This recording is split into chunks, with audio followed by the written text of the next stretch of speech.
Chaque jour, Charles et Carole vous présentent la leçon de l'école du sabbat.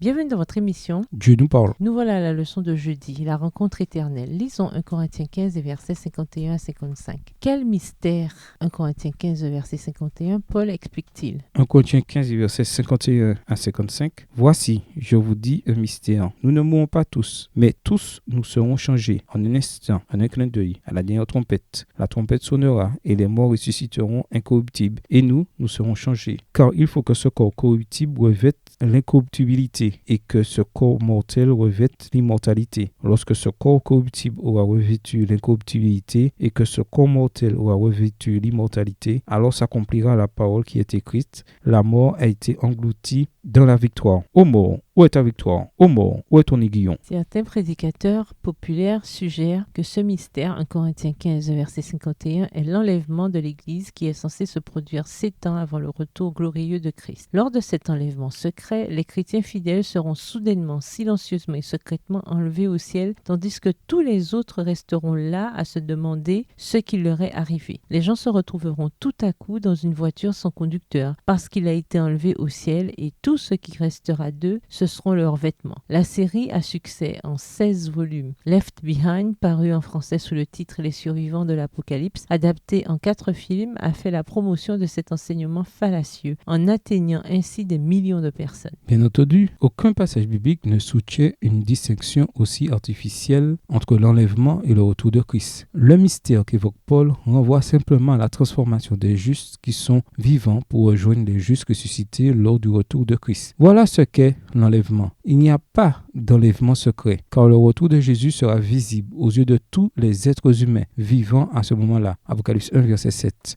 Et la résurrection des morts ainsi que la transformation des vivants surviendront toutes deux au son de la trompette au retour de Jésus. 1 Corinthiens 15, versets 51 et 52. Le retour de Jésus donnera lieu à la rencontre la plus extraordinaire qui soit. Les justes encore vivants sont changés en un instant et en un clin d'œil. 1 Corinthiens 15, verset 52. À la voix de Dieu, ils sont glorifiés. Ils deviennent immortels et avec les saints ressuscités, ils sont enlevés pour rencontrer leur Seigneur dans les airs. Les anges rassemblent des 4 vents depuis une extrémité des cieux jusqu'à l'autre, ceux qu'il a choisis. Matthieu 24, verset 31. Les petits-enfants portés par les anges sont déposés dans les bras de leur mère. Des amis que la mort a longtemps séparés sont réunis pour ne plus jamais se quitter. Et c'est avec des chants d'allégresse qu'ils montent ensemble vers la cité de Dieu. Extrait du livre Tragédie des siècles, chapitre 40, page 566, écrit par Ellen G. White. C'est une promesse extraordinaire et bien différente de tout ce que nous avons connu qui était difficile à comprendre. Mais considérez l'immensité du cosmos, ainsi que l'incroyable complexité de la vie ici-bas. La création elle-même témoigne de la puissance extraordinaire de Dieu. Qu'est-ce que cela nous apprend sur la capacité qu'a Dieu de translater les vivants et de ressusciter les morts lors du retour de Jésus? Au revoir. Et à demain si Dieu veut. Dieu nous parle. Chaque jour, Charles et Carole vous présentent la leçon de l'école du sabbat.